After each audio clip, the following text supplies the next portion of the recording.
What's going on, guys? In this video I'm going to teach you on how to change your date and time formats here. So this time here will be changing, so let's get straight into it. So in your search bar you're going to just type in date and time format. Okay, and you can see here this will come. Don't type in change the, just type in date and time formats. Okay, and this thing will open. So right here you can see here it says short time.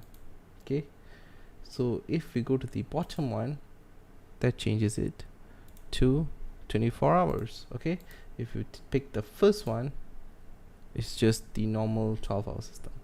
So that's all for this video, guys. If you have any other problems or any other issues, do let me know. And yeah, this is just a fun quick video, so thanks for watching. Peace.